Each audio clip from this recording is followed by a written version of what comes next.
আসসালামু আলাইকুম সবাইকে। আশা করি সবাই ভালো আছেন। আলহামদুলিল্লাহ আমিও আপনাদের দোয়ায় ভালো আছি। তো আজকে যে ব্লগটা আমি শুরু করতে যাচ্ছি, আজকের দিনটা আমার কাছে খুব বেশি স্পেশাল। কারণ প্রথমত হচ্ছে আজকে আমার হাজব্যান্ডের বার্থডে। দ্বিতীয়ত হচ্ছে আজকে আমি ময়দা না, আটা দিয়ে কেক বানাতে যাচ্ছি। তো দিনটা একটু বেশি স্পেশাল তো হবেই, তাই না?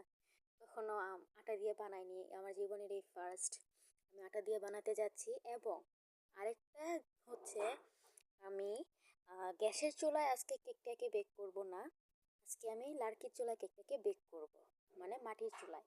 তো মাটির চুলায় দেখি কিভাবে হয়, কিরকম হয়। তো ফার্স্টে আমি এখানে দেখাইলাম, আটা নিছি, গুঁড়া দুধের একটা প্যাকেট নিছি, এবং কেকটা আমি একটি ডিম দিয়ে বানাবো।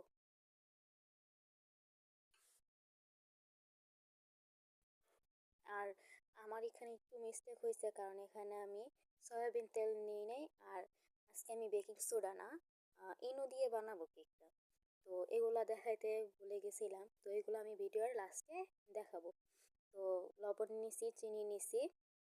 তো ফার্স্ট টাইম কি করলাম, ডিমটাকে ভেঙে নিলাম।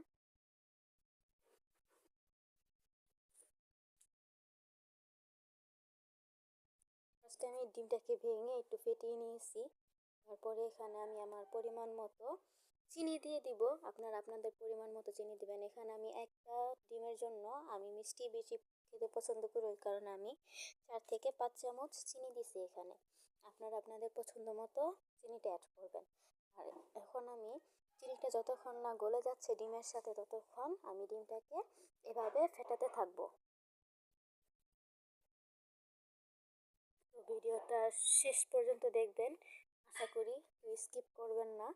স্কিপ করলে কিন্তু মজার জিনিসটা দেখতে পারবেন না, যে আটা দিয়ে কিভাবে আজকে আমি কেকটা বানাই। আর এত সুন্দর স্পঞ্জ হবে, নরম হবে কেকটা। তো শুরু থেকে শেষ পর্যন্ত দেখতে থাকেন, একটু স্কিপ করবেন না, দেখলেই বুঝবেন। আর লাস্টে তো মজার একটা জিনিস আছে, আমার হাজব্যান্ড এই কেকটা পেয়ে কীভাবে যে চেটে পুটে খাইছে, এটা মানে সত্য কথা। আমার মানে কি কি বলবো আমি, আমার এত কষ্টের ফল তখনই বিফলে যায় নাই, তো মানে সার্থক হয়েছে, কষ্টের ফলটা আমার সার্থক হয়েছে। কি বলতে গিয়ে কি যে বলে ফেলি। তো এখানে এই যে আমি সয়াবিন তেল দিছি, সয়াবিন তেলটা এখন আমি অ্যাড করে দিব ডিম আর চিনির মিশ্রণের সাথে।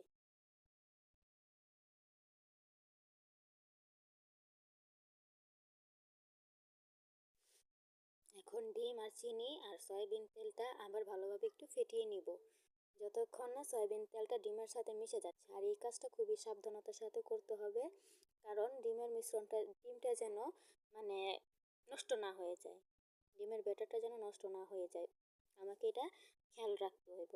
এই কারণে তেলটার সাথে এটা আমি আস্তে আস্তে মিশাবো, যেন তেলটা ডিম আর চিনির মিশ্রণের সাথে ভালোভাবে মিশে যায়।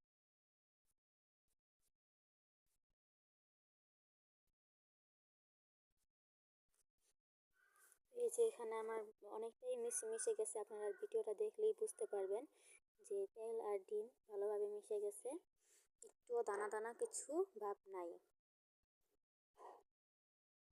তারপর এখন আমি অ্যাড করব এখানে আটা। আপনাদের আটা দেখাইছিলাম, এখন আমি আটাটা দিয়ে দিব। আমি কিন্তু এখানে চেলে দিচ্ছি না বা কিছু করে দিচ্ছি না, একদম প্যাকেটটা ছিঁড়ে জাস্ট আটাটা দিয়ে দিচ্ছি। কারণ আপনাদের দেখতে হবে যে কেকটা কি স্পঞ্জ হয়েছে, চেলে দিলেই হয় না। এখন আমি গুঁড়ো দুধটা ঢেলে দিব, সম্পূর্ণটা দিয়ে দিব এখন।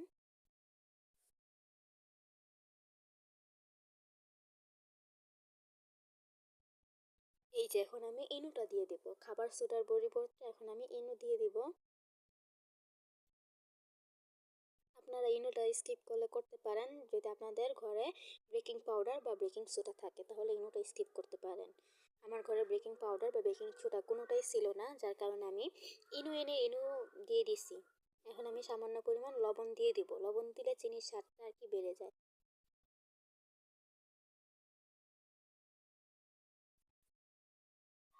তো তো এখানে এটাকে ভালোভাবে মিশাইতে হইব। আর এই কাজটা খুবই সাবধানতার সাথে করতে হইব। আপনাদের সুবিধার্থে বা ভিডিওটা অনেক বেশি বড় হয়ে যাচ্ছে, ওই কারণে আমি এটা তাড়াতাড়ি করে দিছি ভিডিওটা। কিন্তু এই কাজটা একদম সাবধানতার সাথে একদম আস্তে আস্তে ধীরে ধীরে করতে হইব, যেটাকে বলে যে একদম আস্তে আস্তে মেশাইতে হইব। এই মিশ্রণটা যদি একটু নষ্ট হয় তাহলে আপনার কেকটা একটু ভালো হবে না। এই জিনিসটা সাবধানতার সাথে মেশাইতে হইব। তো মেশাতে থাকেন আস্তে আস্তে। হয়তো বা আপনাদের হাত ব্যথা করতে পারে, তো একটু রেস্ট নিয়ে নেবেন। তারপর এটা আস্তে আস্তে মেশাতে হবে। তো আস্তে আস্তে মেশানোর পরে দেখেন আমার এই ব্যাটারটা এরকম হয়ে গেছে। এখানে কিন্তু আমি কোনো রকম পানি বা কোনো কিছু তেল অ্যাড করি নাই। জাস্ট ওই মিশ্রণটা আস্তে আস্তে গলানোর সাথে সাথে আমার এই ব্যাটারটা এরকম হয়েছে। দেখেন একদম পারফেক্টলি একটা ব্যাটার হয়েছে। এখন এই ব্যাটারটা আমার কেকের জন্য একদমই পারফেক্ট পারফেক্ট একটা ব্যাটার। তো এখন আমি একটা বল নিয়েছি, আজকে কোনো সসম্যান না কিচ্ছু না, আমি কিচ্ছুতেই কেকটা বানাবো না, জাস্ট মুড়ি মাখার যেই বল হয় ওই বলে নিয়েছি। এখন বলে আমি সামান্য পরিমাণ তেল দিয়ে নিব। তারপরে একটা কাগজ ছিঁড়ে দিয়ে দিব, লেখাপড়ার যে কাগজ আছে ওই কাগজ ছিঁড়ে এই বাটিতে দিয়ে দিব। আর আপনারা একটা জিনিস দেখতে পারছেন, আজকে সম্পূর্ণ কাজটা আমি চামচ দিয়ে করেছি, কোনো ব্লেন্ডারের সাহায্যে করি নাই, হ্যান্ড বিটারের সাহায্যে করি নাই, সম্পূর্ণ আমি আমার নিজের হাতে করছি, চামচ দিয়ে করছি। তো আজকে দিনটা তো একটু আমার স্পেশাল হবেই।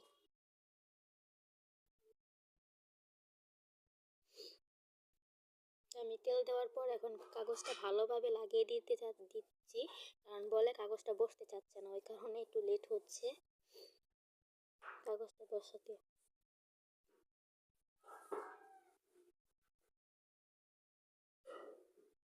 তো এখন আমি এই কেকটা একটু নাড়াচাড়া করে তারপরে ওই বলটার মধ্যে ঢেলে দিব, সম্পূর্ণ ব্যাটারটা আমি ঢেলে দিব।